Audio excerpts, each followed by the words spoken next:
Hello Physical Fiends, it is Jordan here taking a look at Blue Reflection Quartet. This is releasing digitally on Switch, Switch 2, PlayStation 5 and Steam this week. But this is Physical Paradise and I only care about games with physical copies, and this does have a couple, but you ain't finding them in your local Best Buy, so stay tuned later in the video where I explain how and where to pick this up physically. But if you don't want to wait to hear that, I've linked them down below in the description and pinned comment. You can find them there. First, the game itself, or should I say games, because Blue Reflection Quartet is a monster package. It is 4 games in one. It is the entirety of the Blue Reflection franchise in video games and then some. This contains Blue Reflection, the original game, and Blue Reflection Second Light, which, as you may be able to guess, is the second mainline game. Those are the full meaty JRPG experiences that I know a lot of you physical fiends crave. However, the more fascinating inclusions, and that doesn't mean the 2 main games aren't interesting, but from a curiosity's sake, it also includes a gamified version of Blue Reflection Ray, which was an anime, and a heavily consoleized version of a mobile gacha game called Blue Reflection Sun. They are all now technically games, all together in one package. Let's briefly go through them. Blue Reflection is where it all started. Originally released in late 2017 on PlayStation 4 and Vita, it was perhaps a bit too late in development for Koei to bother with a Switch release at that time. This is a magical schoolgirl JRPG. It really leans into the schoolgirls who transform into super beings and battle cosmic monsters. It is very Japanese, which means that you don't really get many big budget games in this genre, so it is unique and it's great. Here you leap into people's subconsciousness in order to sort out their emotions. Naturally, as they are all high schoolers, their emotions are pretty wild. It is a story-heavy JRPG, with lots and lots of long cutscenes. Many major story ones, many minor character-driven ones. It's from Gus, so if you played any of the modern Atelier games, you'll kinda know what to expect with it. Some may be a bit exasperated by the amount of time spent in cutscenes, but many are also optional. The slice of life stuff, side missions and so on. If you want to really know the characters in the story well, they give you a lot of opportunity to do so. There's relationship building and stuff like that. Interestingly, it is a bit of Yuri bait. While there's no major romance, it's all very much teased with an all-female cast of characters. The gameplay is a bit simple these days. It's definitely from that era of Gust, and it reminds me of Atelier Lydia and Suelle quite a lot, which was from the same era. Like, areas are fairly quaint, but I kind of like what it's going for. The battle system is cool. It's quite standard turn-based, active time battle thing, but there's the transformations mid-battle to spice things up. I really got invested in this world and the storytelling, despite how heavy it is. It's not just about curing the emotions of your high school classmates. There's bigger problems afoot about, saving the world. Moving on to Blue Reflection Ray, I was super curious about this because this was an anime with its own story. They said they were making it a playable game, and the website for this game says it is a story-driven RPG, labeled the same as the original game, so I was under the impression it would be a compact retelling of the anime with an RPG battle system for some of the anime fights. However, I'm afraid we've been misled a little bit there, because it is not an RPG at all. It follows the anime. You walk around in small 3D environments collecting memories that give you a little bit of backstory about the characters in the anime. Then there are the bigger memories that have scenes from the anime itself. There are no fights, it's literally a walking sim. It is cute that the 2 characters hold hands as they walk, but the gameplay revolves around finding those memories and maybe jumping across a gap or climbing a ladder. It's one step up from a pure visual novel, so it is a bit disappointing. Why not just stick the anime in here instead? It's also really short, but hey, at least it could be filling in some narrative gaps for the hardcore fans, and to be honest, those are the only people I would recommend this entry to. Alright, Blue Reflection Sun. Now this is more like a proper game. Not entirely, I would struggle to call it a fully fledged RPG, but it is actually a proper game.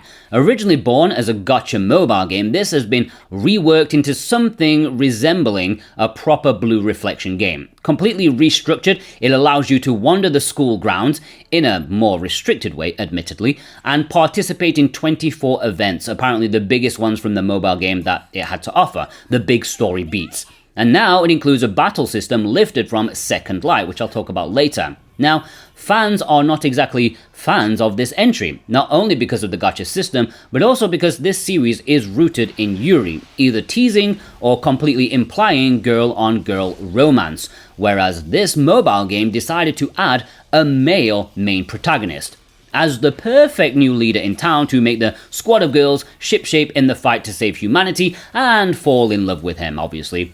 Pretty much taking away that Yuri aspect, because there were dating aspects in that mobile game. Unhinged anger is an understatement in terms of reception to that.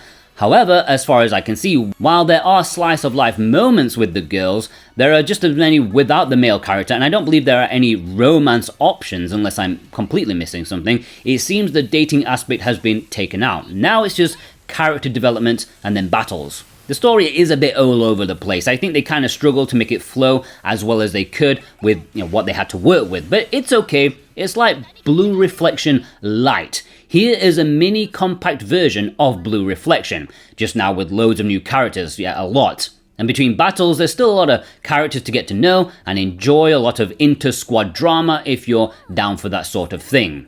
Transformation costumes are a big pull for the games, and the designs are really on point here. I would offer that they're slightly moving away from the initial visual identity of the series, but I get with a gacha game, they had a lot of characters, they had to spice things up, make things special, and they did a good job. I played different characters because I wanted to see their transformations, what they would be like, what their super attacks would be. The characters are great, and if they were in any other Blue Reflection game, they'd fit right in with the main cast themselves, and that's no mean feat for a game with this many characters vying for attention.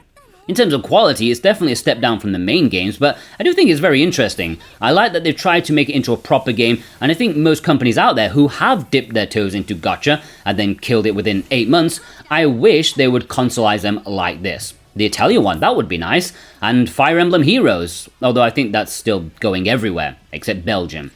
Fire Emblem's creator hates waffles, that's a well-known fact. Blue Reflection Second Light, the main sequel to the original game. This did release on Nintendo Switch. Some of you may own it already, and it was on PlayStation 4, which means a PS5 version isn't exactly necessary either. But just like the re-releases of the Atelier Ryza trilogy, which were in the same boat, this Quartet version has some enhancements that the original version did not have. The massive thing is that it includes 8 new characters from Sun and Ray, which means there's a really nice connection between them now to make a fuller universe. There is a photo mode, which, considering every game needs to have one of these, they must be popular. The only time I ever use photo mode in games is when I press the button accidentally, just trying to find the bloody map. And it includes some quality of life features if you're an eager Yuri beaver. That phrasing was a bit unfortunate, but if you want to blast through the game to get to the juicy story parts, you can speed up battles, movement speed, and fast forward cutscenes if you're not feeling one.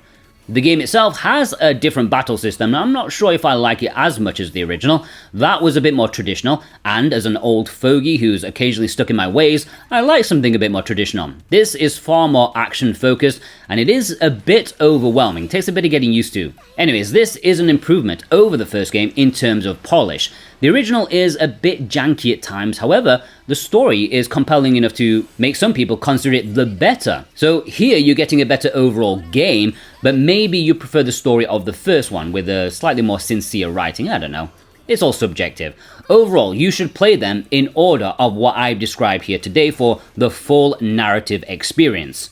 Now, the physical release for this is very interesting. In the West, this is not getting a physical release, it is digital only. However, it is not the end of the world, dear physical fiends, because we've got some options. If you check the links down below in the description and pinned comment, you will see that Southeast Asia, Singapore specifically, they are getting a physical release on Nintendo Switch and PlayStation 5. They have an English cover because it's Singapore, and all the games included will play in English, like English text.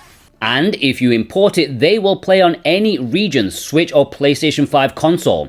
But that's not all. There is also a physical release in Japan for those two consoles as well. The cover will be in Japanese, but the games will play in English. And the reason you may want to pick up this version is that A, it is a tad cheaper, and B, Japan is also getting a couple of collector's editions. For both consoles, there is a premium box edition, and that includes a character visual book, a cloth poster, as well as a DLC code for some early access costumes. You'll be able to redeem that on the Japanese eShop or PSN store. And there's also the special collection box, which includes those bonuses plus a tapestry, which looks rather nice, a calendar, 18 photo-style cards, presumably of the girls, as well as a memo board and marker. Now you have to be a bit careful though, because out there is also a Hong Kong physical release, and that one does not have English. It's Chinese only, so do not make a mistake. Follow the links below in the description and pinned comment. I have linked you to the correct ones. I've linked to VGP, who have free shipping on orders over 75 Canadian dollars, that's 55 American bucks, and also PlayAsia, who if you click my link, you can get 5% off with my discount code Jordan2026, but you must click my link first, otherwise it won't work. And if it still doesn't work, check out my imports database and click from there, because YouTube sometimes interferes with my ID tag, which is what makes the code work. Any purchase made via a link below helps support me and this channel in the best way possible, and I thank you from the bottom of my heart. If that information has been useful to you, hit that subscribe button. I promise I will continue to be useful for you in the future. Not only clear explanations of complicated physical releases, but also opinions, new game announcements, discounts, rare game reprints or restocks. Make the most of me, okay?